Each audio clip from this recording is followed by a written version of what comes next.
하나님과 동행 가운데 승리를 위한 필수 요소, 이런 제목으로 말씀 나누도록 하겠습니다. 우리 신앙이 아주 중요한 건 하나님과 동행하는 삶이잖아요. 우선 동행하기 위해서는 뭐가 필요해요? 우리가 하나님을 알고 또 그분의 사랑을 아는, 하나님을 아는 가운데 그분의 사랑을 알고 그분을 사랑하는 삶이 되는 게 너무너무 중요하죠. 우리가 하나님의 사랑을 알게 될 때에 비로소 우리가 하나님을 온전히 사랑할 수 있어요. 왜냐하면 요한 1서에서 말하는 것처럼 사랑은 우리로부터 시작된 게 아니에요. 하나님으로부터 시작됐어요. 그래서 사랑하게 될 때에 우리가 그 하나님의 사랑을 우리가 알게 될 때 또한 우리가 하나님을 사랑할 수 있어요. 하나님이 얼마나 소중한 분인지, 그리고 하나님을 향한 열정을 가지고 우리가 하나님과 동행하기 원하는 열망이 있죠. 더 나아가 이러한 하나님과 함께하는 것의 가치를 알고 또 하나님과 함께하기 원하는 동행의 가치를 우리가 알게 될 때에 이렇게 동행하는 가운데 하나님의 소원이 우리의 소원이 되는 일이 일어나요. 그렇잖아요, 여러분. 어린아이들이 자랄 때는 이기적이고 자기중심이지만 크면 우리 아빠가 무슨 일 하는지, 엄마가 무슨 일 하는지, 그리고 그 일이 잘 되기를 위해서 응원하고 지지하고 또 자기가 돕고 싶은 마음이 팍 생기잖아요. 어떻게 잘 되게 할까, 막 이런 생각도 하고 그러잖아요. 우리와 하나님과의 관계도 점점 잘하면 하나님의 목적에 우리의 삶을 드리는 일이 이렇게 일어나게 되죠. 우리 그리스도인이 사역하게 되는 동기는 바로 여기 하나님과 사랑의 관계 안에서 일어나는 결과물이라고 할 수 있어요. 하나님께서 사랑하시는, 그래서 하나님께서 기뻐하시는, 하나님께서 혹은 마음 아파하는, 하나님께서 이루시기 원하는 그 일에 이제 우리가 하나님의 기쁨을 기쁘시게 함으로 기꺼이 그 일에 우리의 삶을 드리고 헌신하는 가운데 예수님처럼 자기 권리를 포기하여 기꺼이 동참하는 자리로 갈 때에 그런 무리들을 통해서 하나님의 나라가 넓혀지고 하나님 뜻이 이루어지거든요. 오늘 나누려고 하는 이제 설교 내용은 제가 우리 교회 가운데 지금 여러 가지 사역이 이루어지고 있잖아요. 예를 들면 지금 이제 공동 육아를 이루기 위한 선교원, 이제 부모가 공동으로 육아하지 않은 취지로 시작된 선교원, 그 다음에 우리 다음 세대를 위하여 기독교 세계관으로 세우자는 학교, 또 뭐 요양원, 노년 세대의 죽음을 준비시키자는 취지로 세워진 요양원, 그 다음에 이제 우리 외국인 유학생 사역들, 그 다음에 캠퍼스 사역들, 그 다음에 군 ROTC를 비롯한 또 우리 군 지금 사역이 활발하게 이루어지고 있고요. 그 다음에 이제 전주 선교센터를 통해서 네슬링 팀 섬기고 또 이렇게 저렇게 섬기는 그런 사역들, 또 그 외에도 뭐 다양한 사역들이 우리 가운데 지금 활발하게 되어지고 있는데, 이런 사역을 감당해 가는 과정 가운데 우리가 한계를 경험하고 또 이런 과정 가운데 우리가 하나님과 동행하는 가운데 인도하심을 잘 받아가는 게 되게 중요한 거죠. 그래서 주님의 마음을 갖고 주님의 이름으로 우리가 헌신하고 또 주님을 따르기로 결단하고 주님의 인도하심을 따라가는 과정 가운데 모든 일이 만사형통하지는 않는단 말이에요. 또 우리가 하나님의 사람으로 내가 예수 믿고 정말 하나님 영광을 위해 살기로 결단하면 모든 일이 만사형통 되어지면 좋겠잖아요. 근데 그렇게 안 돼요. 만사형통하지 않아요. 때로는 어려움이 없고 때로는 위기가 있고 때로는 문제가 있고, 이런 과정 가운데 우리가 어떻게 승리할 수 있는가 하는 것들을 오늘 살펴보려고 해요. 네, 주님 안에서 승리하는 저와 여러분이 되기를 소망합니다. 네, 목사님 조금만 더 이거 조정을 해보세요. 저는 계속 울리는 것 같아서. 네, 여호수아를 통해서 이제 배우기 원해요. 그러한 영역에서 우리가 어떻게 승리할 수 있는지 네 가지를 살펴보기 원하는데, 첫째, 하나님은 여호수아를 지도자로 세우면서 두 번에 걸쳐서 가르치십니다. 예, 두 번에 걸쳐 가르치세요. 한 번은 모세 이후에 여호수아를 지도자로 세우실 때 하나님께서 뭔가를 통해 가르치시는데요. 민수기 27장 18절 한번 보겠습니다. 민수기 27장 18절 시작. 여호와께서 모세에게 이르시되 눈의 아들 여호수아는 그 안에 영이 머무는 자니 너는 데려다가 그에게 안수하고. 이스라엘의 최고 지도자는 모세잖아요. 그 다음에 이어질 이제 지도자가 필요한데 여호수아로 선택이 돼요. 여호수아로. 근데 이 여호수아를 세우면서 하나님께서 21절에 보면 이렇게 말씀하세요. 같이 읽겠습니다. 그는 제사장 엘르아살 앞에 설 것이요 엘르아살은 그를 위하여 우림의 판결로서 여호와 앞에 물을 것이며 그와 온 이스라엘 자손 곧 온 회중은 엘르아살의 말을 따라 나가며 들어올 것이니라. 하나님은 여호수아가 공동체의 지도자로서 이스라엘 백성들을 이끌도록 세우면서 수많은 결정해야 될 상황에 어떻게 올바로 결정할 수 있는지 그걸 가르쳐 주세요. 예, 두 가지를 볼 수 있는데 하나는 제사장을 통해 물으라 이렇게 말하고 있죠. 제사장을 통해 물으라는 거예요. 그러니까 거기 보니까 엘르아살 앞에 서라 이렇게 말하고 있어요. 그 말은 제사장을 통해 하나님이 하나님의 의도를 보이실 테니까 너는 엘르아살 앞에 가서 문제가 생길 때마다 인도하심을 구하라 이렇게 말하는 거죠. 인도하심을 구하라. 왜냐하면 하나님의 길이시기 때문이에요. 그것이 승리의 길이기 때문이에요. 사실 하나님의 사람들은 하나님의 길을 따라가야 승리할 수 있어요. 승리는 우리에게 있지 않아요. 능력은 우리에게 있지 않아요. 하나님께 있어요. 하나님께. 그러면서 뭐라 그러느냐? 엘르아살과 동역하라 이렇게 말해요. 곧 엘르아살을 통해 하나님의 뜻을 알게 해주시겠다는 거죠. 이것은 하나님의 함께 하심을 함께 하시겠다는 약속이기도 해요. 여호수아가 하나님과 좀 친밀한 교제 가운데 그분의 음성을 듣고 이런 게 좀 잘 안 됐었던 것 같아요. 그러자 하나님께서 내가 엘르아살을 통해서 네가 엘르아살에게 물을 때마다 말씀하셔서 인도해 주시겠다. 그 말은 무슨 얘기예요? 한편으로는 되게 위로가 될 거예요. 그렇죠? 혼자 짊어지고 갈 게 아니라는 거예요. 하나님의 엘르아살 제사장을 통해서 말씀해 주시고 인도해 가시겠다 이렇게 말해요. 우리가 주님의 뜻을 쫓아갈 때 주님의 나라를 위해 우리가 살게 되고 헌신하는 삶을 살게 될 때 우리가 하나님 영광을 위해 살려고 할 때에 우리 가운데 이렇게 우리가 가져야 될 중요한 자세는, 그러니까 하나는 우리를 보내신 하나님과 친해야 된다. 제가 그런 표현을 했잖아요. 저 자신이 처음 이렇게 목회로 부르심을 받았을 때 제가 그 전에 서울에서 전도사 섬길 때는 진짜 잘했거든요. 아니 주변 사람들이 그랬어요. 목회 잘할 거라고. 왜냐하면 하나님 은혜로 뒷받침하셔서 뭐가 잘 됐어요. 막 이렇게 전도도 잘 되고 막 사역이 막 일어나고. 그러니까 주변에서 이 목사 목회, 이 전도사 목회 잘할 거야. 그때 그런 얘기. 근데 단독 목회에 나와가지고 전도사로서 시골에 와가지고요, 제가 할 수 있는 게 아무것도 없었다 그랬잖아요. 그거 할 수 있는 게 아무것도 없어요. 그때 절망하고 낭망하는 가운데 하나님이 퍼뜩 깨닫게 하셨다 그랬잖아요. 나를 부르신 분이 하나님이시고 나를 아시고 이 마을을 아시고, 그렇다면 하나님께서 나를 여기 두셨는데 그냥 여기서 시간만 때우고 가라 그러지는 않겠구나.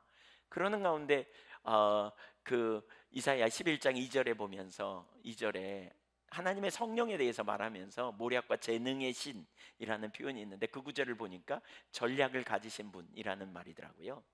하나님 전략을 갖고 계시는구나, 이걸 발견하고 이걸 깨달았어요.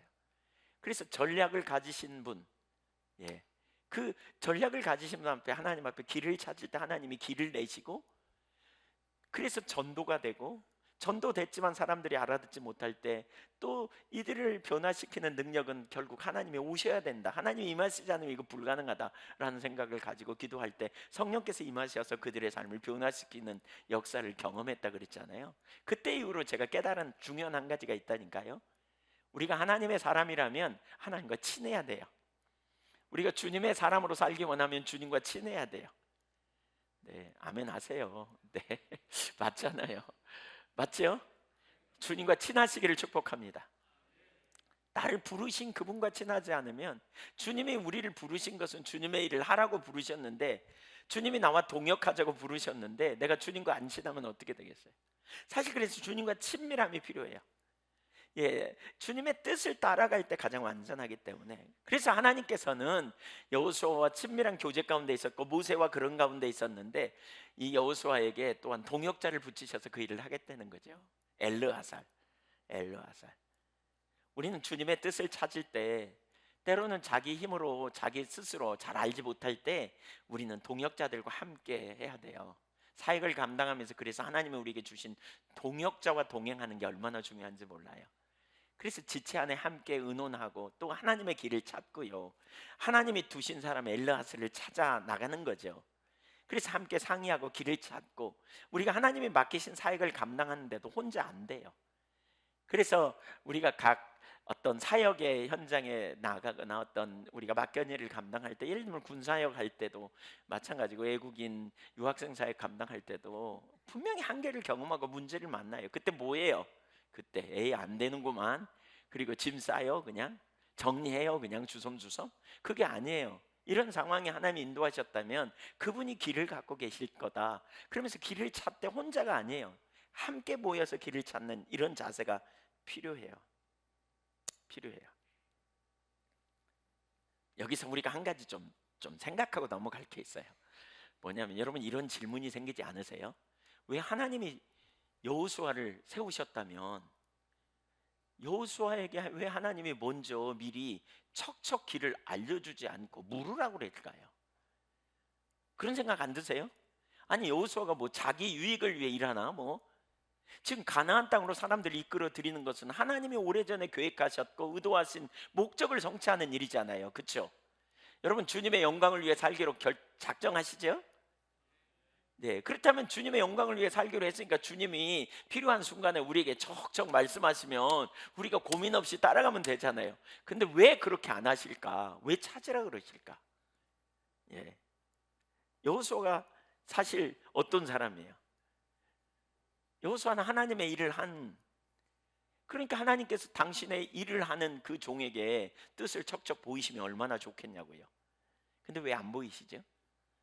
하나님은 우리가 의지를 가지고 그분의 주권을 인정하고 겸손히 하나님의 길을 찾아 나오기를 원하세요. 하나님은 사실 그래서 하나님은 우리의 의지를 주셨어요. 우리에게 우리의 결정과 우리의 선택을 되게 존중하시는 거죠. 한편으로는 그러니까 이것이 하나님이 인도하시는 방법이라는 사실을 기억해야 돼요.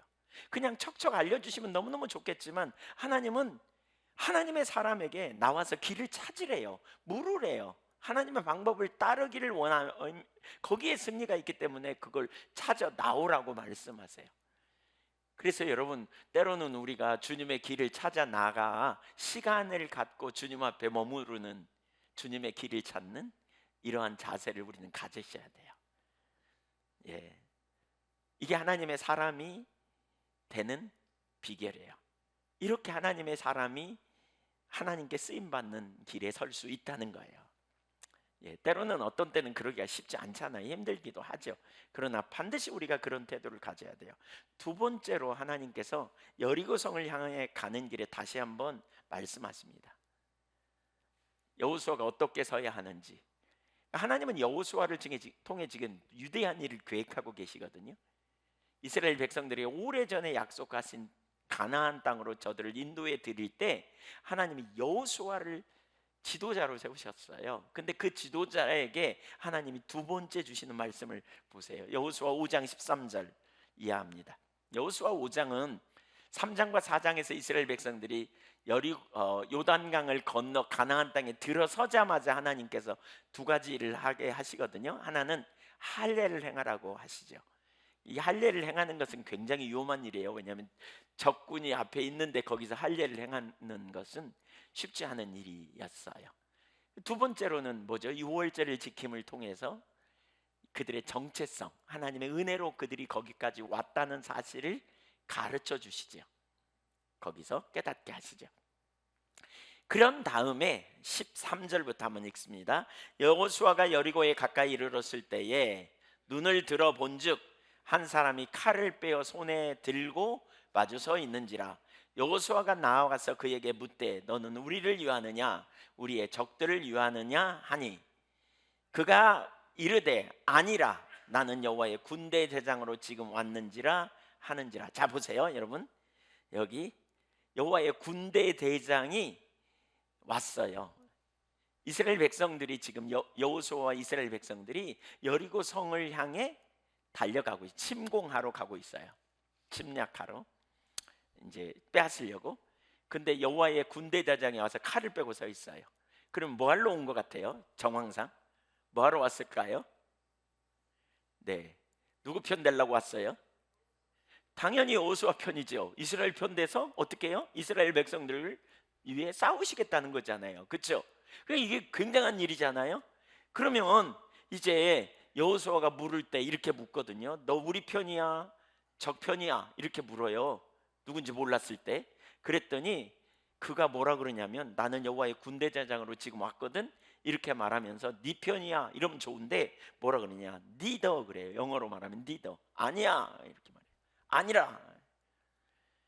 니더라는 말은 네 편도 아니고 적 편도 아니야, 나는 여호와의 군대 대장이야 이렇게 말하시는 거예요.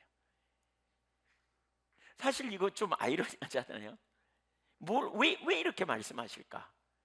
하나님이 주시겠다고 하신 땅에 그들이 들어가고 있는 거예요 지금. 그렇죠? 가나안 땅에 지금 들어가고 있는 거라니까요.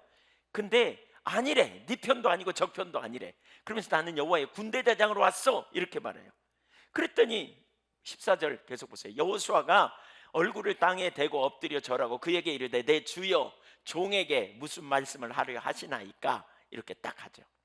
보세요 여러분, 하나님이 군대 장관으로 오셨다, 이게 무슨 의미일까요? 여호와의 군대 장관으로 왔다, 이게 무슨 의미일까요? 나는 네 편도 아니고 적 편도 아니다, 이게 무슨 의미일까요? 따라주세요. 하나님은 주권자이시다.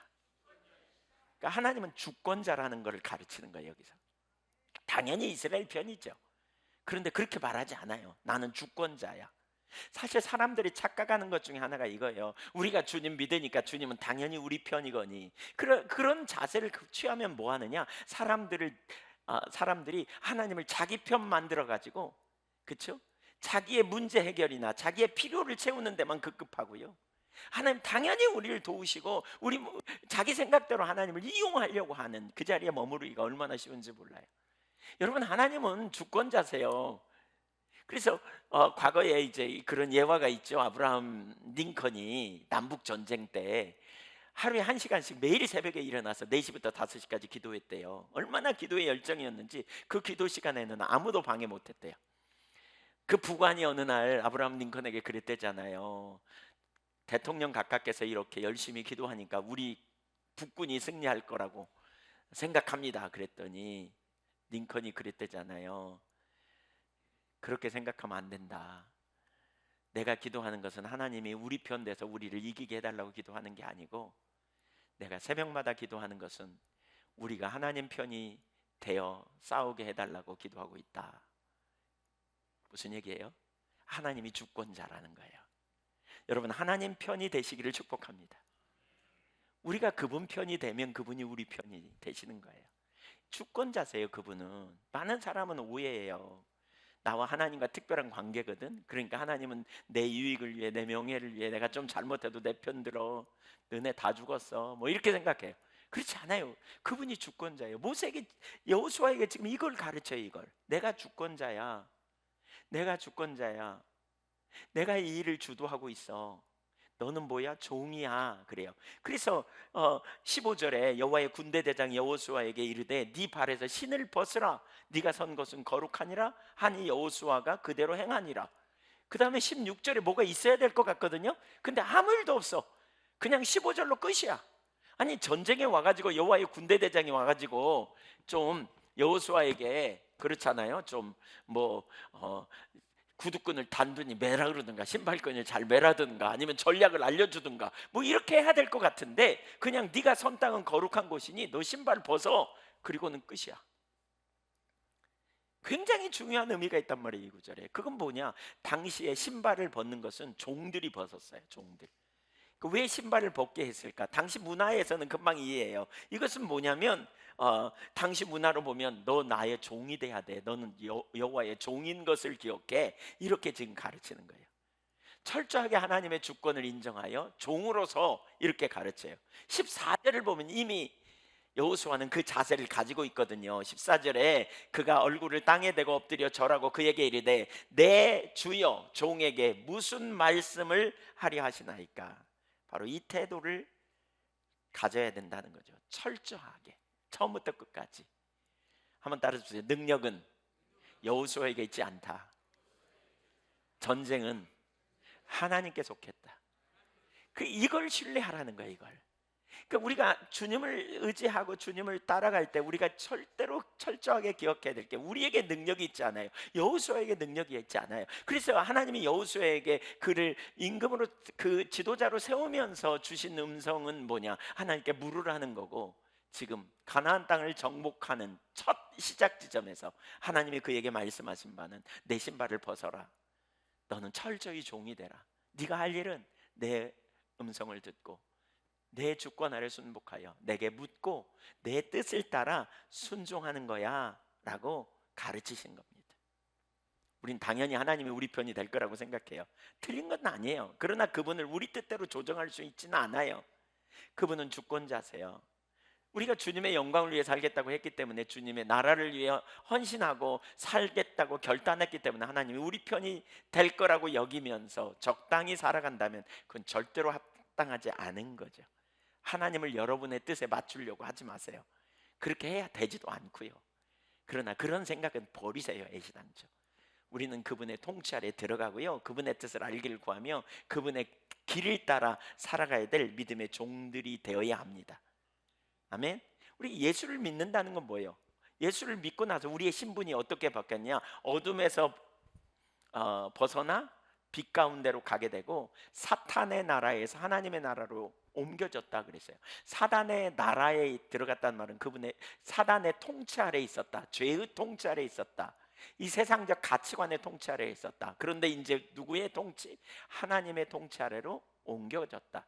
여러분, 계속해서 우리는 죄의 지배 아래 살면 안 돼요. 우리는 만몬, 물질의 지배 아래 살면 안 돼요. 우리는 세상적인 가치관의 지배 아래 살면 안 돼요. 우리는 하나님의 통치 아래 지배 아래 들어가야 돼요. 그 삶을 살 수 있기를 소망합니다. 아멘. 계속해서 하나님의 뜻을 찾아가는 거예요. 계속해서 그분의 나라와 그분의 통치 아래 우리가 들어갈 때 거기 생명이 있어요. 주님은 가나안을 정복하라고 여호수아에게 말씀하셨지만 여호수아에게 능력이 없는 걸 아셨어요. 그가 할 수 있는 일이 뭐냐? 철저하게 하나님의 주권을 인정하고 주의 종으로서 신발을 벗으며 그분의 말씀을 듣고 그분의 뜻에 순종하려고 적극적인 태도를 가져야 된다는 거예요. 그렇게 하나님께서 여호수아를 부르시면서 또 결정적으로 가나안을 점령하기 앞서서 이 두 가지를 말씀하셨어요. 저와 여러분이 그 주님의 음성 앞에 주님의 말씀을 듣고 순종할 수 있기를 소망합니다. 우리는 양 같아 제 갈 길로 가는데 대단히 익숙하거든요. 자기 뜻을 내리고 하나님의 뜻을 따라서 가는, 기꺼이 그 뜻대로 순종하여 살기를 원하는, 여기에 강력한 능력이 있어요. 수많은 믿음의 사람들이 그렇게 살잖아요. 수많은 믿음의 사람들이. 우리 그 장로님 중에 한 분이 그런 표현을 하셨어요. 예한교회 오셔가지고 가장 대박난 사건은 진리에 동의하는 삶이었다고. 자기 인생의 가장 탁월한 능력은 진리에 동의하는 삶이었다. 하나님의 진리를 따라 어쨌든지 순종하며 가자, 이런 결단을 했다는 거예요. 두 자녀와 함께 그런 결단을 하고 순종해 가는. 그랬더니 하나님께서 그 가정에 간섭하시고 함께 하시면서 동행하시면서 그 가정의 태문을 열으시고 자녀들을 하나님이 세우시고 회복시키는 놀라운 역사를 경험했다, 이런 간증을 하는 걸 들었어요. 주님의 나라에 우리 백성임을 기억하고요, 주님 통치 아래 적극적으로 들어가야 돼요. 두 번째, 하나님께 묻고 하나님의 주권 앞에 엎드려야 될 이유. 왜 우리가 하나님의 주권 앞에 순종해야 하는가? 두 가지를 보면, 첫째, 그것이 승리의 길이기 때문입니다. 승리의 길이기 때문이에요. 우리가 왜 물어야 되느냐? 하나님의 인도하심이 가장 완전하거든요. 어쩌면 그것이 하나님 백성의 삶이에요. 주님의 뜻을 따라가는 게. 우선 우리는 피조물이지 않아요? 피조물의 의미가 뭐예요? 한계를 가진 자예요. 피조물임을 안다면 창조주의 공급이 있어야 될 삶인 것을 기억해야 돼요. 우리가 미래에 대해 확신을 갖는다 할지라도 그것은 추측일 뿐이에요. 그러나 초월자 하나님에게는 우리의 현재도, 우리의 과거도, 우리의 미래도 하나님 앞에서는 현재예요. 시간을 초월하는 하나님이시기 때문에 시간 밖에서 시간을 보니까 그분의 과거도 현재고 그분의 미래도 현재예요. 하나님 앞에서는. 예. 그러므로 우리가 우리의 삶의 가장 좋은 길을 알고 계시는 하나님을 신뢰할 수 있는 것이지요. 신뢰할 수 있어요.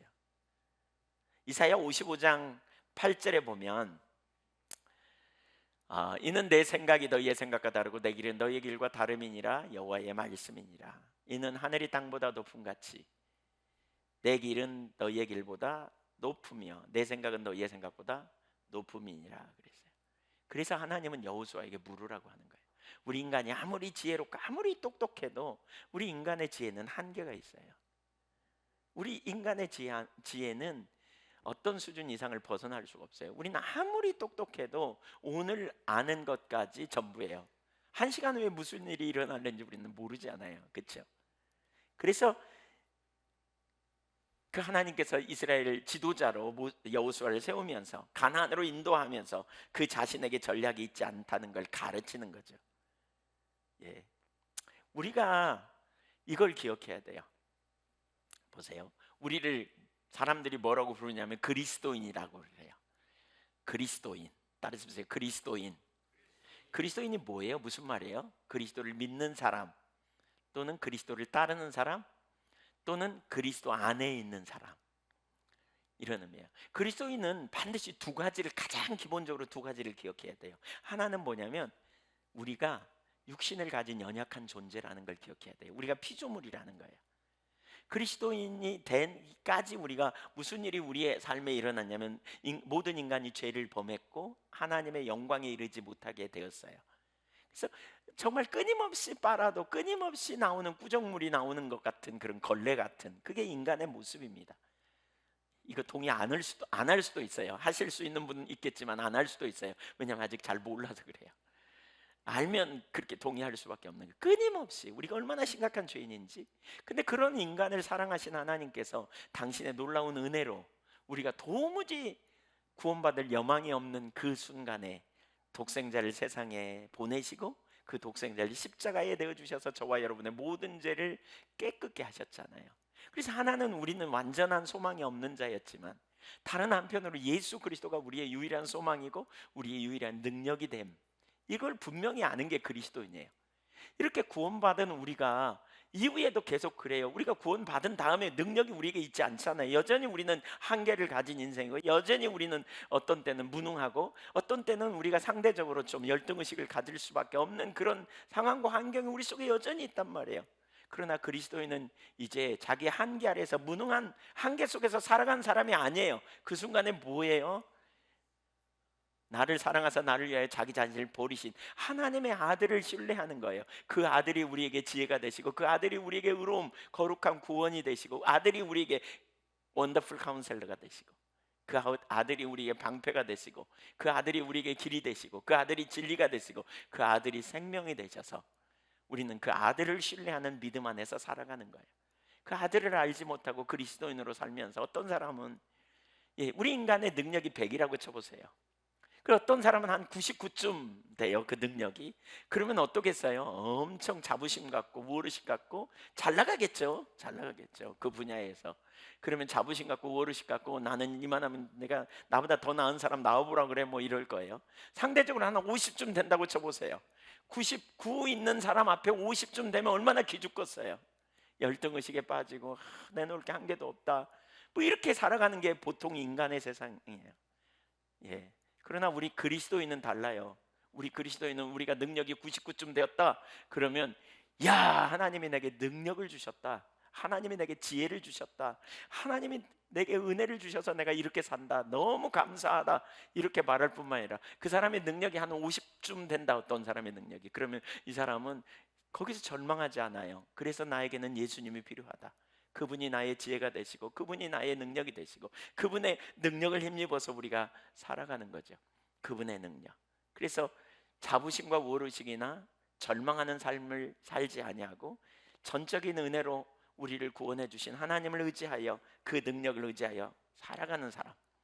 그래서 그리스도인은 우겨쌈을 당해도 쌓이지 않아요. 답답한 일을 당해도 낙심치 않아요. 제가 전에 그런 경험이 있다 그랬잖아요. 복음을 깨달은 다음에 절망이 사라지더라고요. 제게 약간 좀 우울증적인 그런 기질이 있었다 그랬어요. 몰랐어요. 저는 제가 절망 안 하는 줄 알았어요. 저는 적극적인 사람이거든요. 상당히 제가 이렇게 뭐 세상적으로 말하면 생활력이 좀 강하다 그럴까 뭐 그런 게 좀 있는 것 같아요. 제가 이렇게 적극적이에요. 이렇게 제가 치과에 갔더니 치과 의사가 저를 보더니 생존력이 강하군요 그러시더라고요. 그래서 어떻게 하셨어요? 그랬더니 턱을 보면 알 수 있대요. 이렇게 씹는 게 발달돼 가지고요. 이렇게 턱이 그렇다고. 그래서 내가 그 뒤에 이제 턱을 봅니다. 이렇게 예, 예, 적극적으로 씹는다는 거죠. 우리 김성환 성도님하고 저거 좀 비슷한. 네. 무슨 일을 할 때 막 예, 먹는 것도 그냥 반드시 씹어서 그냥 읽다 보니까 이게 발달한다는 거죠. 그리고 뭔가 쟁취하고 취하고 이런데 적극적인 뭐 그런 생각. 근데 이제 이러다가 자기 힘으로 하다가 안 되면 어떻게 해요? 절망해요. 뒤집어져요. 낭망해요. 해봐도 안 됐더만. 우리 애한교회 초창기에 와가지고요, 제가 많이 뒤집어졌어요. 해봐도 아무것도 안 돼. 너무 낙심이 되는 거예요. 뭐 하나님 뒷받침은 없고 뭐 그냥 주일날 예배 드리고 나면 그냥 기운이 쭉 빠져요. 그가 엎어지고 뭐. 낙심하고 좌절되고 이런 일이 여러 번 있었어요. 제 아내가 어느 날 저를 막 흔들면서 왜 그러냐고 막 그러더니 나가면서 한마디를 딱 던졌어요. 그냥 불을 팍 끄더니 화가 나가지고 화가 났어요. 보니까 문을 꽝 닫을 차례야. 근데 문을 안 닫고 서서 서 있는 것 같더라고요. 그러더니 딱 한마디를 던져요. 그러니까 은혜가 필요하지. 설교는 잘하더만 그러면서 그러니까 예수님이 은혜가 필요하지. 제가 설교는 했는데요, 그 설교의 은혜는 제 아내가 받고요, 저는 제 아내를 통해서 은혜를 받았어요. 그날. 근데 그날 그게 제게 들렸어요. 이게 그래, 내가 지금 뭐 하는 거야? 내가 지금 왜 이러고 있지? 그래, 그러니까 주님이 필요하지. 그러니까 주님의 은혜가 필요하지. 그래서 그냥 거기서 미끄러져 가지고 내려왔다니까요. 침대에서 그냥 미끄러져 나와서 어디서 힘이 났는지 모르지만 하나님 앞에 막 울면서 막 제가 기도했어요. 하나님 은혜가 필요하다고. 제가 눈에 보이는 현실이다가 아니라 살아계신 하나님을 믿음으로 하나님의 능력을 의지하며 살게 해달라고. 그게 제가 눕는 마지막 날이었어요. 그날이 침대에 이렇게 좌절하고 낭망하고 옷도 안 벗고 그냥 예, 엎어지는 마지막 날이었어요. 그때 이후에 복음을 생각해 보면서 복음을 알면 절망이 없다. 예수님이 계시는데 하늘 보좌를 버리고 나를 위하여 나를 사랑하셔서 내 대신 달려 죽으심으로 우리를 구원하기 위해 오신 예수님이 계시는데 뭐가 문제인가? 여러분, 예수님 계시면 충분합니다. 맞죠? 예수님이 계시니 얼마나 감사할 일입니까? 그분이 우리에게 함께 계심. 이게 너무너무 놀라운 거죠.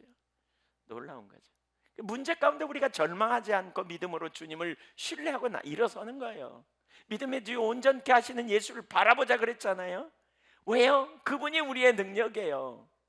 그러니까 우리가 능력이 50밖에 안 돼. 남은 99인데. 그래서 우리가 형편없는 것처럼 여겨지지만 그러나 절망 안 하는 거예요. 왜냐하면 우리의 하나님이, 우리 주님이 능력 주시는 자 안에서 우리가 살 수 있을 것이기 때문에 그래요. 내게 능력 주시는 자 안에서 산다는 말의 의미가 바로 그런 부분이죠. 그 부분이에요. 이걸 아는 사람은 이제 주님을 찾는 거예요. 주님을 따르는 거예요.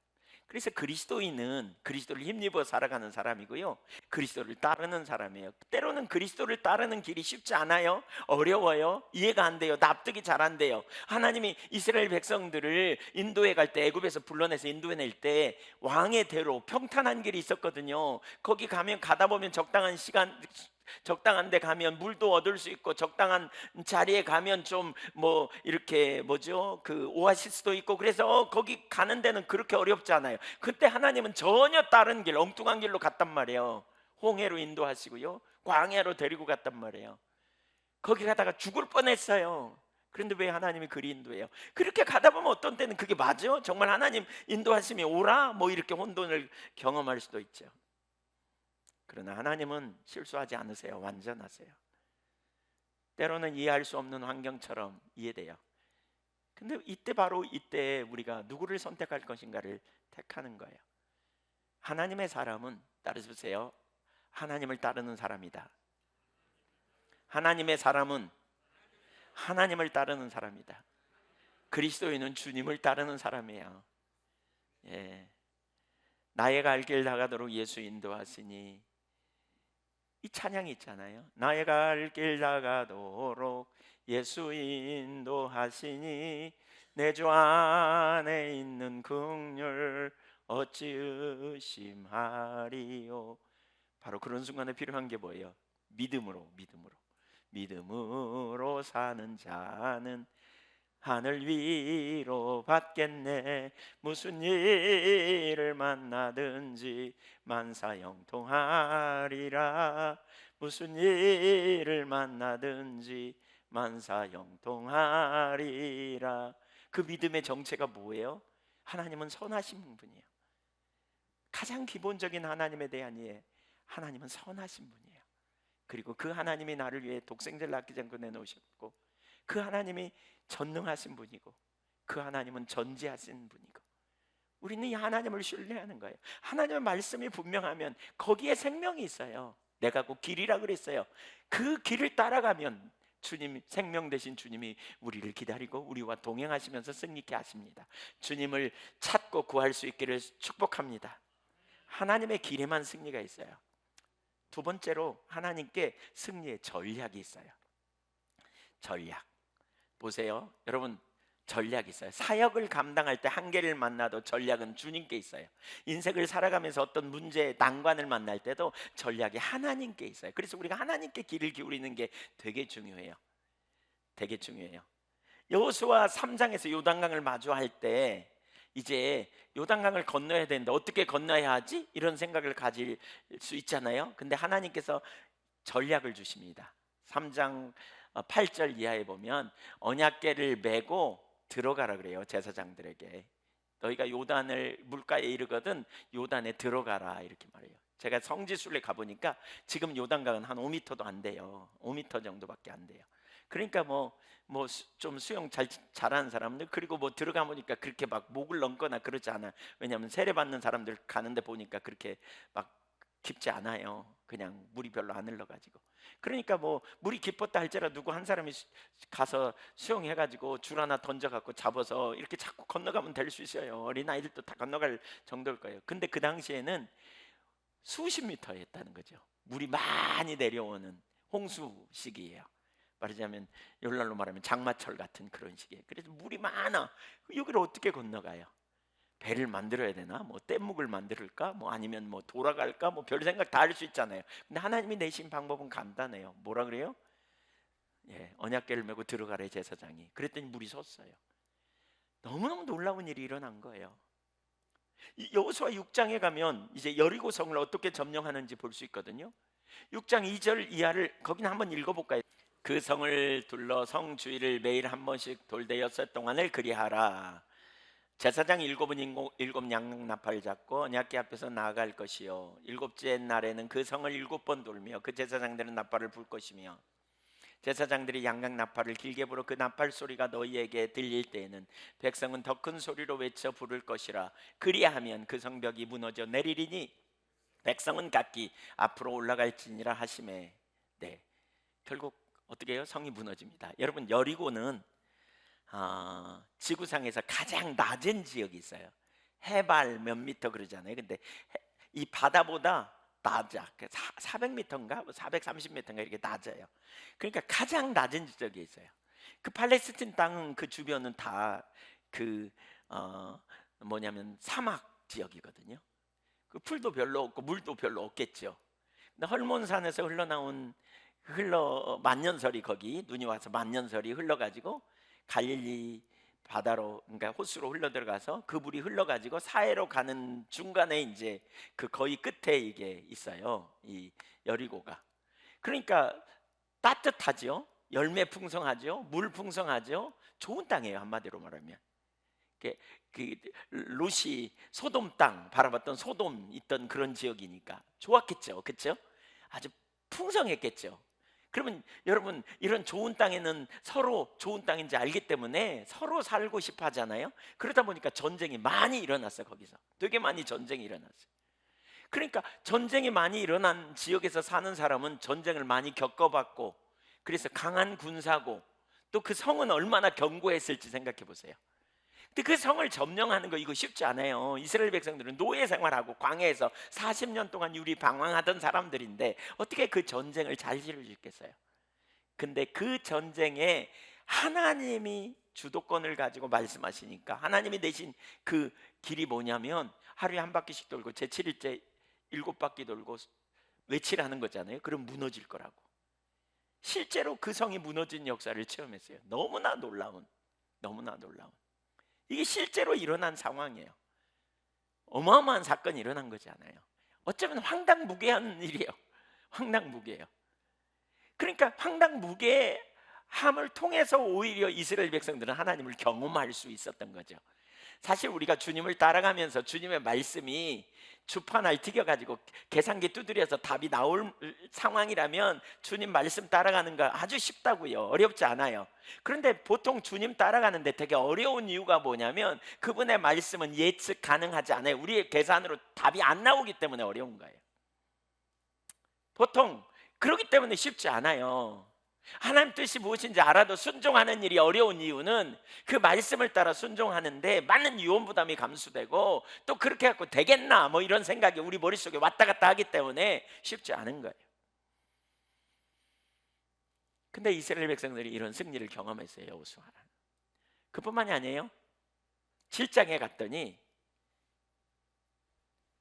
아이성을 점령하려고 할 때 그들은 가볍게 그 성을 점령할 것이라고 생각했거든요. 가볍게 점령할 거라고 생각했어요. 그러니까 2, 3천만 주시면 쉽게 이기겠습니다. 그런데 전쟁이 져버렸어요. 그래서 여러분, 우리가 기억할 게 있어요. 따라서 보세요. 전쟁은 하나님 손에 있다. 이걸 가르치시는 거예요. 졌어요. 진 이유 중에 하나가 뭐냐? 그래서 왜 졌을까? 그리고 여호수아가 이제 하나님 앞에 나가서 기도했더니 하나님께서 뭐라 그러냐면 여리고 성을 점령할 때 여리고 성 안에 있는 모든 물건을 다 바치라고, 하나님께 바치라고 그랬거든요. 근데 아간이라고 하는 사람이 탐심이 작동해 가지고요, 그 외투와 금 덩이를 그냥 가져다가 자기 소유를 삼아버리죠. 그것 때문에 결국 이스라엘 백성들이 범죄하고 아간이 죽임을 당한 다음에 그들이 다시 승리하는 일이 일어나요. 8장 1절을 읽어보겠습니다. 여호수아 8장 1절. 네. 시작. 여호와께서 여호수아에게 이르시되 두려워하지 말라, 놀라지 말라. 군사를 다 거느리고 일어나 아이로 올라가라. 보라, 내가 아이 왕과 그의 백성과 그의 성읍과 그의 땅을 다 내 손에 넘겨주었으니 전쟁은 하나님께 속했다는 거예요. 여러분 기억하세요. 따라주세요. 전쟁은 하나님께 속했다. 사실 우리로 사역을 감당하게 하지만 우리가 순종해야 될 이유가 여기 있어요. 우리가 하나님의 길에 서고 그분의 말씀을 듣고 그분의 전략을 들어야 될 이유가 여기 있어요. 전쟁은 그분의 손에 있어요. 사실 하나님이 우리에게 함께 동역하자고, 어떤 일을 하자고 할 때 우리 사이즈가 아니에요. 하나님은 우리에게 정말 그 연약한 우리를 들어 하나님의 나라를 넓히고 뜻을 이루자고 할 때 우리 능력이 아니에요. 그분의 능력으로 우리가 살아가야 돼요. 그분의 능력. 그래서 그분의 음성을 들으려고 하고요, 주도권을 인정하는 자리에 가야 돼요. 재밌는 사실은 2절을 보세요. 2절. 너는 여리고와 그 왕에게 행한 것 같이 아이와 그 왕에게 행하되 오직 거기서 탈취할 물건과 가축은 스스로 가지라. 너는 아이 성 뒤에 복병을 둘지니라. 자, 여기 보세요. 두 가지를 볼 수 있잖아요. 하나는 뭐예요? 여리고 성에서는 그 물건을 바치라 그랬잖아요. 근데 여기서는 이제 각자 취하라 그랬어요. 그러니까 아간의 입장에서 보면 그 조급해가지고 자기 필요를 자기가 채우려고 탐심에 이렇게 서둘렀는데 좀 기다렸으면 하나님이 주셨을 텐데 얼마나 비극인지 몰라요. 여러분, 하나님이 주실 때 받아야 돼요. 하나님 주시지도 않는데 자기가 착취하려고 하면 문제가 생기는 거예요. 이거 뭔가 어떻게 가지려고 하면. 예. 그러면서 하나님이 전략을 주시죠. 뭐라 그래요? 복병이에요, 복병. 자, 한번 생각해 보세요. 절 보세요. 여리고성을 점령할 때는 하나님이 하루에 한 바퀴씩 돌아라 그러죠. 땅밖에 요즘 소위 말하는. 근데 아이성 점령할 때는 뭐예요? 뭐예요? 복병을 세우라 그래요. 제가 어느 단체에 가서 이렇게 집회를 자주 하는데, 강의를 자주 하는데, 그 단체에 가면 항상 땅받기를 얘기해요. 영적 전쟁 그러면 땅받기예요. 그래서 제가 땅받기는 성경에 한 번밖에 안 나오는데 왜 맨날 땅받기만 하냐? 하나님의 인도를 받아야지. 그랬더니 거기 지도자가 그러더라고요. 그러니까요. 우리가 왜 그 생각을 못했죠? 그러더라고요. 여러분, 전략은 하나님께 있어요. 누가 했기 때문에 그대로 될 거다 아니에요. 여러분, 한 번도 하나님은 또 동일한 방법을 사용하지 않으셨어요. 우리가 하나님과 친해야 될 이유가 거기 있어요. 하나님이 어떤 교회를 부흥시킬 때 이렇게 하셨다. 하나님이 어떤 일을 감당할 때 이렇게 하셨다. 하나님이 어떤 사람을 축복하실 때 이렇게 하셨다. 그러면 우리는 그걸 배워갖고 똑같이 하거든요. 그래놓고 왜 안 하시는지 몰라? 시험 들거든요. 그게 아니에요. 하나님의 길이지. 그렇죠? 우리 성경에 나오는 방법을 카피해가지고 따라가는 게 아니에요. 전략은, 따라서 보세요. 전략은 하나님께 있다. 믿습니까? 하나님과 그래서 친해야 돼요. 우리가 하나님과 친해야 될 이유가 여기 있어요. 하나님과 친밀한 교제를 가져야 될 이유가 여기 있어요. 어떻게 이 문제를 풀어가야 될지. 최근에 우리 사내리 학교에 어떤 문제가 생길 때 그걸 어떻게 풀어가는지 이런 길이 금방 보였거든요. 근데 선교원을 어떻게 풀어가야 될지 답이 안 보였어요. 근데 최근에 이제 저에게 보이는 것 같아요. 특별히 오늘 설교하면서 더 선명히 보였어요. 제가 어떻게 해야 될지. 하나님이 전략을 가지고 오세요. 여러분, 문제가 아무리 심란하고 아무리 문제가 어려워도 따라서 보세요. 주님은 답을 갖고 계신다. 그래서 그러잖아요. 감당치 못할 시험 당을 허락지 아니하시고 시험 당할 즈음에 뭘 내사? 피할 길을 내사 처방 갖고 계신다는 거예요. 그분이 전략이에요. 그분이 능력이에요. 그래서 우리는 낭망하지 않아야 돼요. 여러분, 답이 안 보였다고 절망 마세요. 도무지 소망이 없어도 하나님은 당신의 능력으로 그 일을 이루시고 길을 내시는 분이세요. 우리 마찬가지예요. 여러분, 군사역 하다가 혹은 애국인 사역 하다가 또 우리 유학생 사역 혹은 또 학교 캠퍼스 여러 가지 사역을 감당하면서 한계를 경험할 때 절망할 게 아니라는 거예요. 인본주의적인 방법으로 풀어갈 게 아니라는 거예요. 그 중간에 뭐 해야 되느냐? 모여서 기도해야 돼요. 주님께 길을 구해야 돼요. 찾아야 돼요. 이런 일이 원만하게 되면서 어떤 문제가 해결하고 어떤 문제를 해결해 가는 이런 시스템이 잘 작동되면 진짜 놀라운 사역이 열려질 거예요. 진짜 놀라운 열매가 맺어질 거예요. 그런 일이 일어나면 좋겠어요. 우리 가운데. 하나님께서 우리 가운데 행하시는 일이 굉장히 많이 일어나고 있거든요. 지금 예한교회를 통해서 이루어진 일이 결코 작지 않은 일이고요. 사람들이 주목합니다. 이번에 9월 달에 우리 본부 선교국에서 전국에서 모여서 이렇게 대표들이 오거든요. 왜 예한교회에서 하느냐? 그러더라고요. 예한교회 어떻게 사역하는지 좀 보고 싶다고. 제가 그런 일이 일어나고 있다고 그러지 어떻게 그렇게 되어지고 있는지 좀 보기를 원한다고 그러더라고요. 우리 캠퍼스 그 애국인 사역하는 거 기가 막힌 전략으로 하나님이 인도하신 걸 보면서 깜짝 놀래요.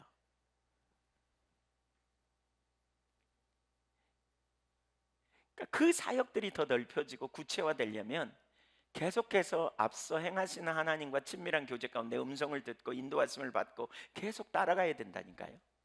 그렇게 그래야 열매가 맺어져요. 그래야 승리해요. 예. 절망하지 않을 이유가 거기 있어요. 따라서 보세요. 하나님은 언제나 길을 갖고 계신다. 믿습니까? 네, 길을 갖고 가세요. 여기가 막혔다고 끝이 아니에요. 사도행전을 읽어보다 보면 너무 참 재미난 게 바울이 가는 곳마다 막 대박 친 거 아니에요. 바울이 가는 곳마다 핍박이 있었고요. 어떤 사람은 설교를 3개월 동안이나 예배소에서 가르쳤는데 막 강박해가지고 대들었어요. 그때 바울 사도가 어떻게 했습니까? 거기 강박하고 대들면 또 나와서 따로 가. 그러면 또 거기서 역사가 일어나. 또 다른 지역에 가면 막 금방 막 불 붙듯이 뭐가 일어나냐? 아니에요. 근데 어떻게 이렇게 했을까? 하나님의 인도를 받은 거예요. 그게 인도하심을 받은 거예요. 우리가 그렇게 가야 돼요. 그렇게 거기에 능력이 있다니까요.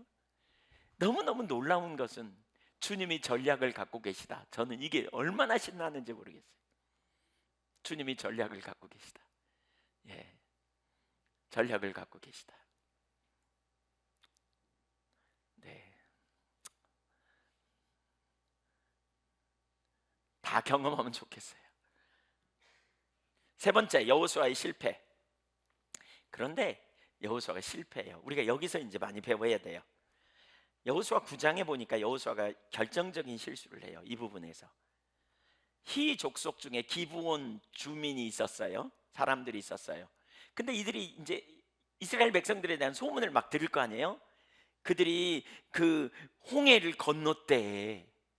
물이 멈춰섰대. 글쎄 얼마나 두려워요. 이런 사람들과 친구면 좋겠지만 적군으로 대면한다는 건 이건 무서운 일이잖아요. 여리고 성을 그냥 돌았더니 무너져 버렸대. 그 견고한 성이. 아이성은 어떻고? 아이성은 글쎄 그냥 파죽지세로 그냥 역사가 일어나고 있는데 심각하다. 우리 어떻게 하지? 큰일 났다. 그러자 한 가지 꾀를 내요. 두려워하면서. 9장 24절에 보면 두려워하면서 꾀를 내는데, 자 4절 이하에 어떤 꾀를 내느냐. 사신의 모양을 꾸며서 헤어진 전대와 헤어지고 찢어진 기운 가죽 부대를 나귀에 싣고, 발에는 낡아서 기운 신을 신고 낡은 옷을 입고 다 마른 곰팡이가 난 떡을 준비하고, 그러면서 이제 여호수아와 이스라엘 백성들 앞에 가는 거예요. 그래가지고 우리가 먼 나라에서 왔거든요. 6절에 그러니까 조약을 맺읍시다 이렇게 말해요. 그랬더니 뭐라 그러냐. 이스라엘 사람들이 너희가 우리 가운데 거주하는 것 같은데 너희와 조약 맺지 말라 그랬어. 하나님이 조약 맺을 수 없어. 그랬더니 그들이 우리는 당신의 종입니다. 당신이 어디에서 나온지 여호와의 이름으로 무슨 일이 일어났는지 우리가 다 들었거든요. 그러면서 11절에 우리 장로들과 우리 나라의 모든 주민이 우리가 가서 화친을 맺자. 양식을 좀 가지고 가서 우리가 조약을 맺읍시다 이렇게 해서 우리가 왔습니다. 근데 오다 보니까 길이 너무 멀어갖고 옷이 이렇게 떨어지고 떡이 이렇게 굳어버리고 곰팡이 나고 이렇게 굳어져 버렸고, 또 포도주를 담은 가죽 부대는 이렇게 새 가지고 꿰맸는데 또 서지고, 그래서 다 이렇게 왔어요. 우리는 멀리 왔거든요. 그러니까 우리가 화친합시다. 그랬더니 이 말에 쏙 넘어가 버렸어. 그래서 15절 여호수아가 곧 그들과 화친하여 그들을 살리라는 조약을 맺어요. 그런데 사흘 만에 정체가 드러나요. 16절에 얼마 안 되는 것에서 그들이 거하는 줄 알았어요. 하나님이 뭐라 그랬냐? 그 거민과 화친을 맺지 말라 그랬어요. 그 거민을 다 진멸하라 그랬어요. 근데 그들은 실수를 범해서 그 거민과 함께 살게 되는 거예요. 이 심각한 문제가 생깁니다. 그 일로 인하여 어마어마한 결과를 가진데요. 그때 이후로 이스라엘 백성들은 하나님의 명령을 어김으로 말미암아 계속해서 이방 민족과 더불어 사는, 그래서 결과적으로는 우상 숭배하고 결과적으로는 그들과 혼음하고 그러니까 혼인하고, 그래서 결국 하나님을 떠나게 되는 결과를 가져오게 돼요. 신명기 20장 16절 이하에 보면 하나님이 이렇게 명령했거든요. 여호와께서 내게 기업으로 주시는 이 민족들의 성읍에서 호흡 있는 자를 하나도 살리지 말라. 17절 그 7 족속을 진멸하되 내 하나님 여호와께서 내게 명령하신 대로 하라. 18절 그들이 그 신들에게 행하는 모든, 그 이유가 뭐냐? 그들이 행하는 신들에게 행하는 가증한 일을 너희에게 가르쳐 본받게 하여 너희가 너희 하나님 여호와께 범죄하게 할까 하는 것이다. 그러니까 가나안 족속을 멸하라고 하신 이유는 하나는 뭐냐면 그들이 엄청난 죄악을 저질렀어요. 그래서 창세기 15장 16절에 보면 그들이 이미 죄악 저지른 것 때문에 오래전부터 그들을 멸하려고 하나님 작정하셨고요. 두 번째는 그들이 우상 숭배자예요. 그래서 그들과 남겨두면 이스라엘 백성들이 결국 어떻게 해요? 그들의 영향을 받아 심각하게 하나님으로부터 멀어지게 될 것이기 때문에 한 명도 남겨두지 말라 그랬어요. 근데 여호수아가 속아가지고요, 그들이 결국 그 땅에 남게 됐어요. 그 결과가 어떻게 된 줄 아시죠? 이스라엘 백성들은 그들과 내내 같이 살면서 결국 그들 때문에 범죄하고요, 그들 때문에 하나님을 떠나게 되고 결국 다른 세대가 돼요. 다음 세대가. 그래서 하나님 없는 세대로 그들은 살아갑니다. 결국 얼마 안 가서. 저희가 이스라엘 성지순례 갔더니, 이스라엘은 참, 보통 나라는 어떻게 해요? 한 나라는 어느 나라가 어느 지역이 있으면 그 지역 전체가 그 땅이잖아요. 근데 이스라엘은 안 그래요. 예, 여기는 이스라엘이고 또 이쪽으로 가면 담이 막 쳐졌어요. 거기는 팔레스틴 사람들이 살고요, 이스라엘 나라 그 안에 또 어디 가면 담이 쳐졌어요. 거기는 이스라엘 나라 사람만 살고 주변은 다른 사람들이 살고 막 이래요. 그러니까 예를 들면 베델 이스라엘 성경에 나오는 성지를 자기들이 탈환해 가지고요, 거기다가 담을 쭉 쳤어요. 높은 담을. 그래갖고 자기 민족만 거기서 살아요. 저희가 성지순례 가가지고 거기 베델 창세기 35장 야곱이 그 창세기에 보면 왜 야곱이 도망가다가 그 잔데 있잖아요. 거기 베델, 하나님 만난 27장에 나오는 사건이죠. 그 장면, 거기 야곱이 돌베개 베고 잔 동굴 이런데 이제 이때, 그래서 거기 저희가 갔거든요. 근데 요르단 차를 타고 갔어요. 왜냐하면 선교사님이 요르단 선교사님이니까. 그래서 그 차를 타고 요르단 번호가 있는 차를 타고 거기 갔더니 조금 있으니까 장갑차를 몰고 왔어요. 이스라엘 군대가 누가 신고해가지고. 그래가지고 쫙 저희 주변에 이렇게 포진해가지고, 그래서 저희는 그들의 호의를 받으면서 구경했습니다. 네. 나중에 어디서 왔냐 그래서 한국에서 왔다고 그러니까는 그냥 그냥 가더라고요. 예, 근데 그래요. 그러니까 테러가 계속 일어나고 막 어려움이 일어나고 막 그래. 팔레스틴 사람들에게 못 나오도록 담을 막 5m짜리 쳐가지고 거기다가 막 이렇게 막아버려 가지고요, 어마어마한 짓을 저지르고. 왜 후손들이 그런 어려움을 당할까요? 끊임없이 테러가 일어나고 문제가 일어나고.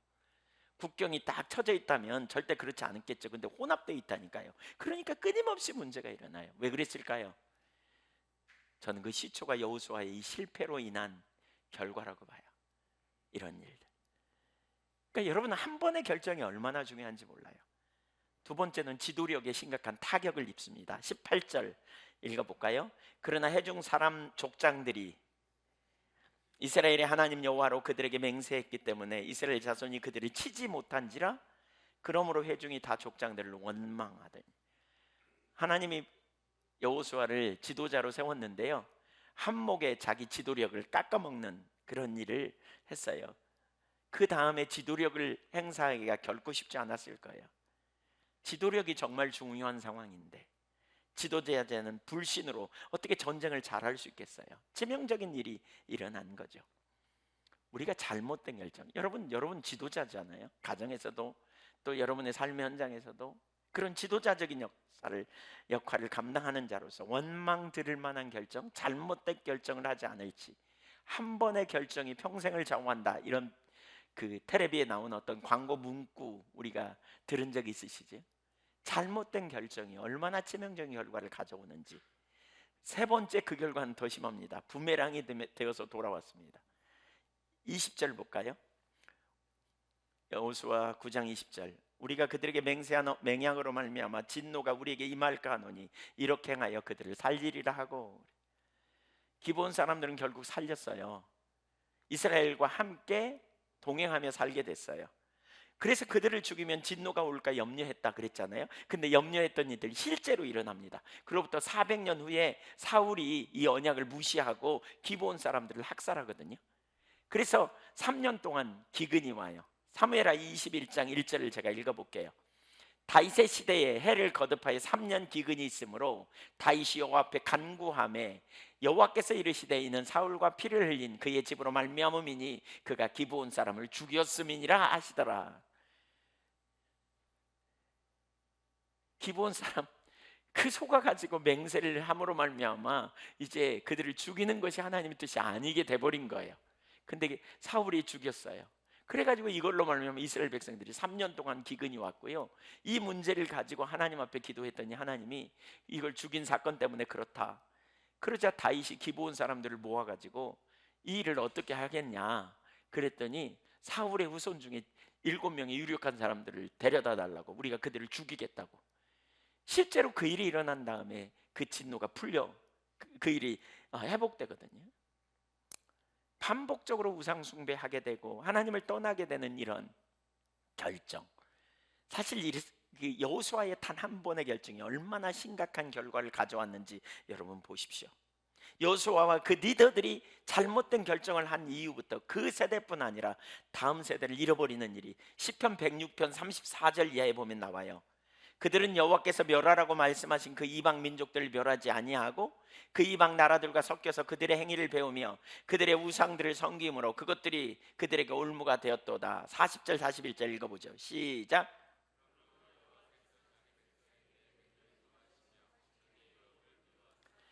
그들을 이방 나라의 손에 넘기심에 그들을 미워하는 자들이 그들을 다스리는 결과가 나와 있어. 한 번의 잘못된 결정, 이게 얼마나 심각한지. 여러분, 우리가 영향력이 크면 클수록 결정 잘해야 돼요. 결정 잘해야 돼요. 왜 하나님이 반복적으로 그렇게 말씀하셨는지 아시겠죠? 예. 여러분, 우리가 이 땅에 살아가면서요, 정말 어떤 결정을 해야 할지. 근데 본문에 보면 하나님이 여호수아의 결정하는 순간에 침묵하고 있거든요. 예. 이 결정에 대해서 말씀 안 해요. 왜 그럴까요? 사실 그 자체가 이미 징계이기 때문에 그래요. 때로 하나님께서는 우리가 결정하는 것, 잘못된 결정을 할 때도 그냥 지켜보고 계시는 경우가 있어요.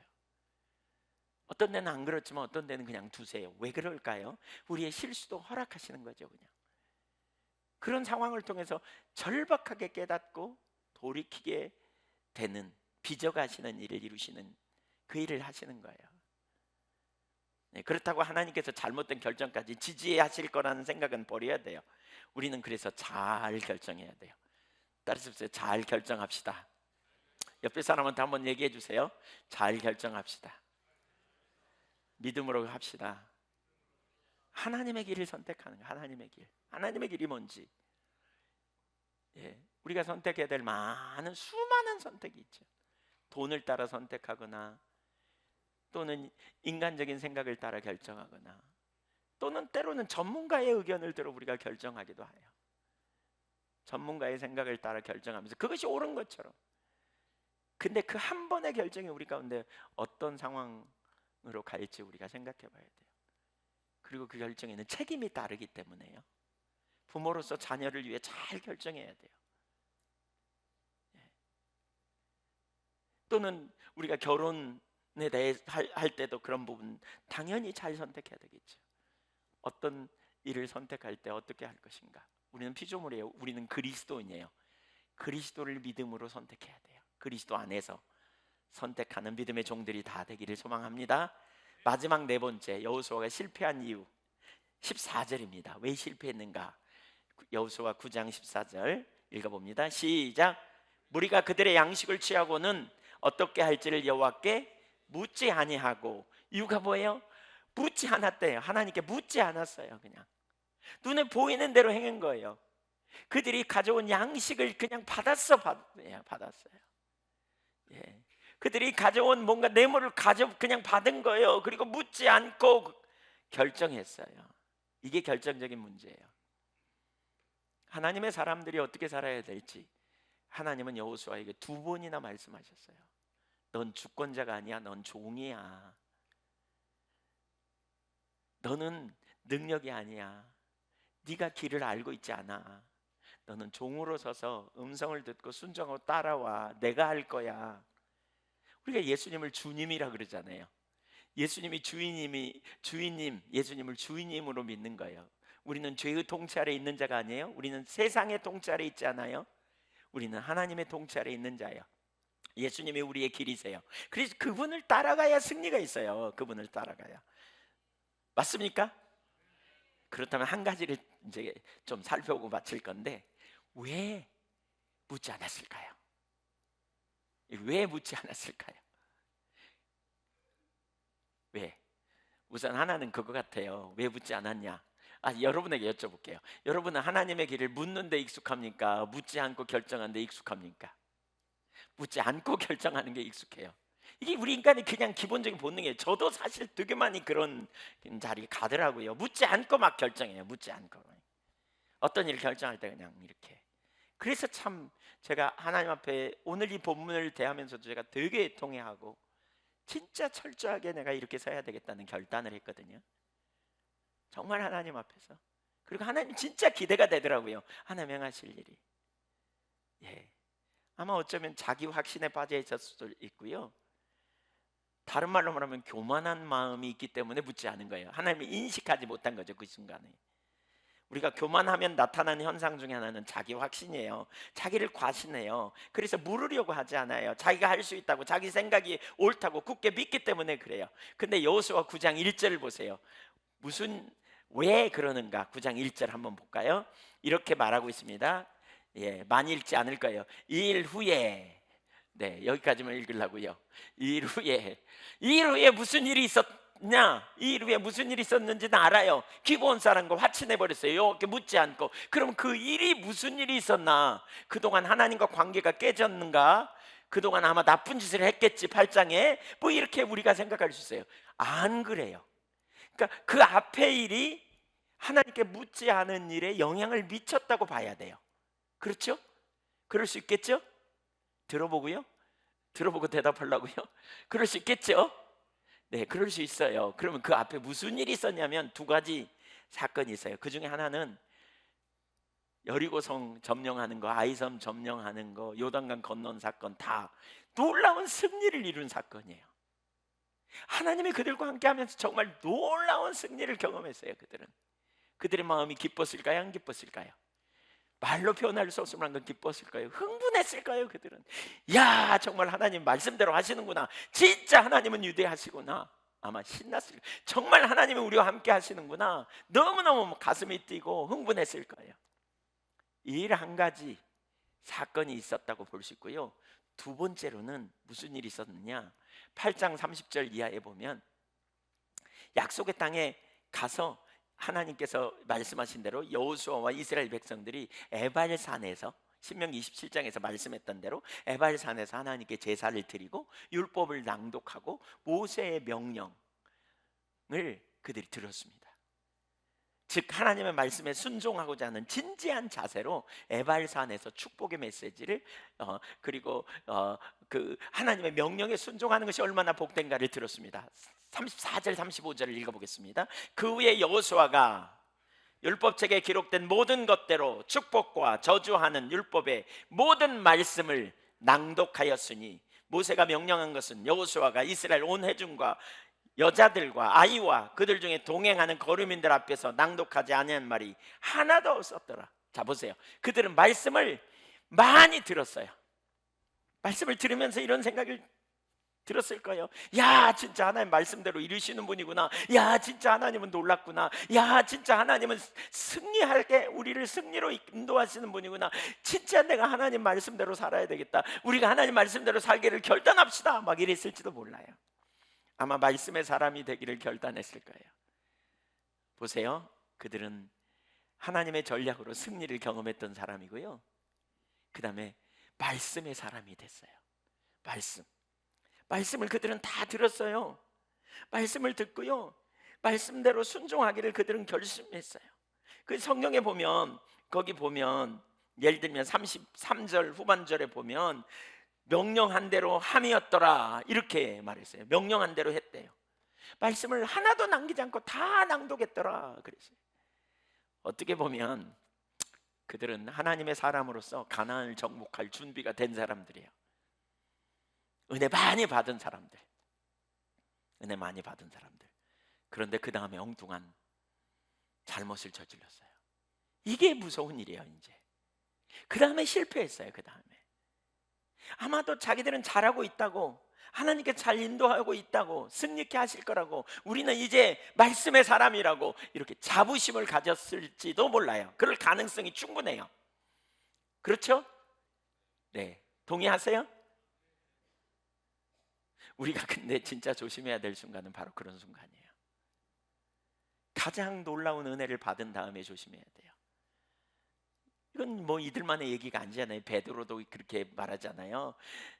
주는 그리스도시요 하나 살아계신 하나님의 아들입니다. 그랬더니 바요나 시모나 너 복 있다 막 그러면서 하나님이 엄청 베드로를 칭찬하잖아요. 베드로는 실제로 놀라운 하나님의 은혜 아래 있었잖아요. 근데 그 바로 다음 순간에 예수님이 말했던 영뚱하게 얘기했다가 사탄아 물러가라 넌 날 넘어지게 하는 자로다 그랬잖아요. 은혜 받은 다음이 조심해야 돼요. 여러분 잘 되고 있다? 이때가 조심해야 될 때예요. 은혜 받은 다음에 시험이 와요. 이건 경험해 본 사람은 그 말이 무슨 얘기인지 알아요. 왜요? 자기 확신에 빠지고 자만심에 빠져 실패할 가능성이 높기 때문에 그래요.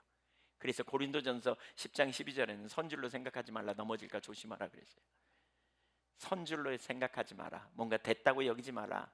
넘어질까 조심하라. 한번 생각해 보세요. 하나님이 가는 곳마다 전쟁에 승리하게 하셨어요. 너무 신나요. 말씀을 듣고요, 은혜를 되게 받고요, 말씀에 헌신했어요. 이만하면 정말 완벽한 것 같잖아요. 그런데 그 다음에 엉뚱한 짓을 해요. 뭐가 문제예요? 따라주세요. 자기를 과신하면 실패한다. 우리는 끊임없이 종으로 서야 돼요. 나를 기대하는 게 아니에요. 우리는 끊임없이 주님께 초점을 두고요, 주님을 기대하는 거예요. 주님의 인도하심을 구하여 나가는 거예요. 이쯤 되면 우리가 기억해야 될 게 처음 주신 말씀 다시 기억해 봐야 돼요. 처음 주신 말씀. 하나님이 여호수아를 부르시면서 엘르하사를 두었다. 어쩌면 제사장 엘르하사는 항상 준비하고 있었을 거예요. 여호수아가 자기에게 묻기를 항상 기다리고 있었을 거예요. 안 물어. 근데 안 물어. 그냥 자기 속에는 옳은 대로 가버렸어. 지금 이 순간에. 교만하면 동역자도 안 봐요. 교만하면 사람 의지하지 않아요. 교만하면 자기 생각에 옳은 대로 가요. 우리 잘 나가면 조심해야 돼요. 잘 나가면. 여러분 형통합니까? 여러분 잘 되고 있습니까? 여러분 뭔가 평안합니까? 예, 평안합니까? 최근에 제가 아는 어떤 분이 너무 행복하다고 그러시더라고요. 연세가 70대 중반쯤 되셨는데 뭐가 행복하냐 그랬더니 어렸을 때 어렵게 살았는데 지금은 필요한 순간에 먹고 싶은 거 사 먹을 수 있어서 행복하다고 그러더라고요. 그래서 참 뭐 잘 살지는 않지만 필요한 순간에 먹을 걸 사 먹을 수 있어서 먹고 싶은 거 사 먹고 누릴 수 있어서 좋다고 그러더라고요. 그래서 참 잘 됐다 그러면서 제가 한 가지 이렇게 물어봤어요. 이렇게 말했어요. 주님으로 인하여 행복한 것은 기억하느냐고 제가 그랬어요. 그 주님 때문에 주시는 행복을 사모하여 주님 찾냐고, 혹시 그 소소한 행복 때문에 주님을 놓치고 있지 않은지를 물어봤어요. 예. 그랬더니 그러니까 더 주님 찾아야 될 텐데 그러더라고요. 네. 우리가 뭐가 잘 되면 주님께 초점 안 둬요. 자부심에 빠지고요, 잘 나가고 있다고 생각하고요, 하나님 나 인정하고 있다고 생각하고요. 그러기 때문에 우리가 주님을 안 찾을 수 있어요. 예. 기억하십시오. 잘 되는 건 주님의 은혜고요, 위기를 통해서 하나님은 우리를 시험하시기도 하지만 하나님은 칭찬으로 사람을 연단하신다라고 말하거든요. 잘 나가는 순간에 칭찬 듣잖아요. 그 순간에 시험이 있음을 기억해야 돼요. 주 없이 살 수 없는 존재, 우리는 항상 주님이 필요한 존재, 그리스도인임을 다시 한번 깊이 마음에 새기시기를 축복합니다. 우리는 그리스도인이에요. 그리스도를 힘입어 살아간, 나는 피조물, 그래서 주를 의지하고 사는 삶, 그리스도의 말씀을 들으려고 하고 묻고 뜻을 찾고 나아갈 때 거기 능력이 있어요. 순간의 결정이 평생을, 아니 내 후손의 인생까지 영향을 미치게 됨을 기억하세요. 주님이 우리의 길이십니다. 그 안에서 승리하는 저와 여러분이 되기를 소망합니다. 네, 우리 같이 기도하겠습니다.